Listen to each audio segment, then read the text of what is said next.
We have the latest now on BC's flood emergency. The threat of new flooding remains, but it is diminishing and no major new storms are on the horizon. Still a lot of water on the ground, though, in places like Abbotsford. That's a look at the hard-hit Sumas Prairie area yesterday. As the flooding recedes, more disastrous losses, are being revealed, especially for farmers. And Lindsay Duncombe is back on this story for us. Lindsay, the BC government making it clear that the recovery will be a long road ahead. Take us through the challenges.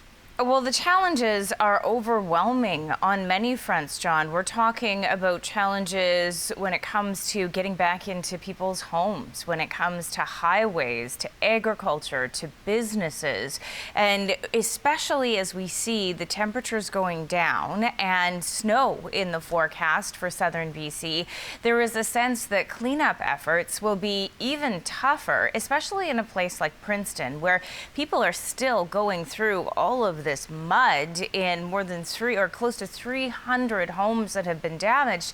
And now that mud is going to freeze. Here's what one of the residents told us. The properties have all been damaged. They're in a case of chaos right now. One property in particular, which is a beautiful estate, it just looks like an atomic bomb went off on it.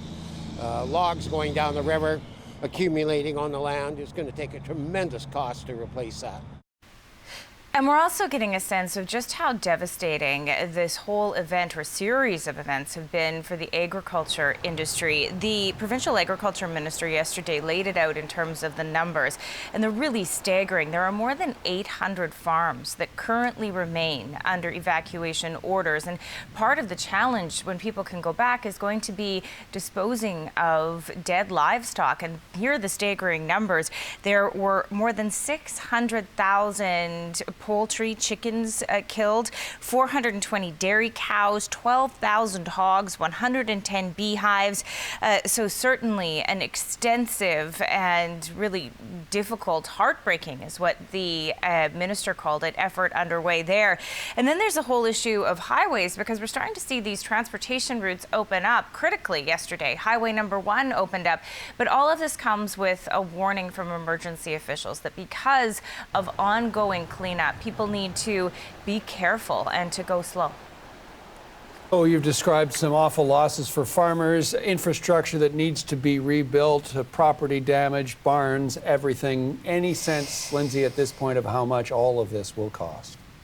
Bottom line, not yet. We just know it's going to be very expensive. That is the direct idea coming from the province. And in fact, really getting a sense of the costs won't happen until some of that cleanup effort can begin and the surveying can begin. Here is what the mayor of Abbotsford described as those challenges. In fact, many of those farms and businesses are in his community.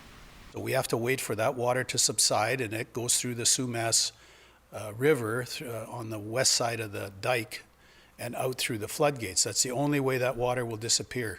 There's not enough pumps in British Columbia, the little ones that we see around, to pump that water out. That's just impossible. So there is a lot of relief here, John. The flurries that are expected, that is a lot better than any more atmospheric rivers, but we are really just getting a sense of the scope of the damage and how devastating the last few weeks have been. Long way to go. Thanks for this, Lindsay. CBC's Lindsay Duncombe live in Vancouver.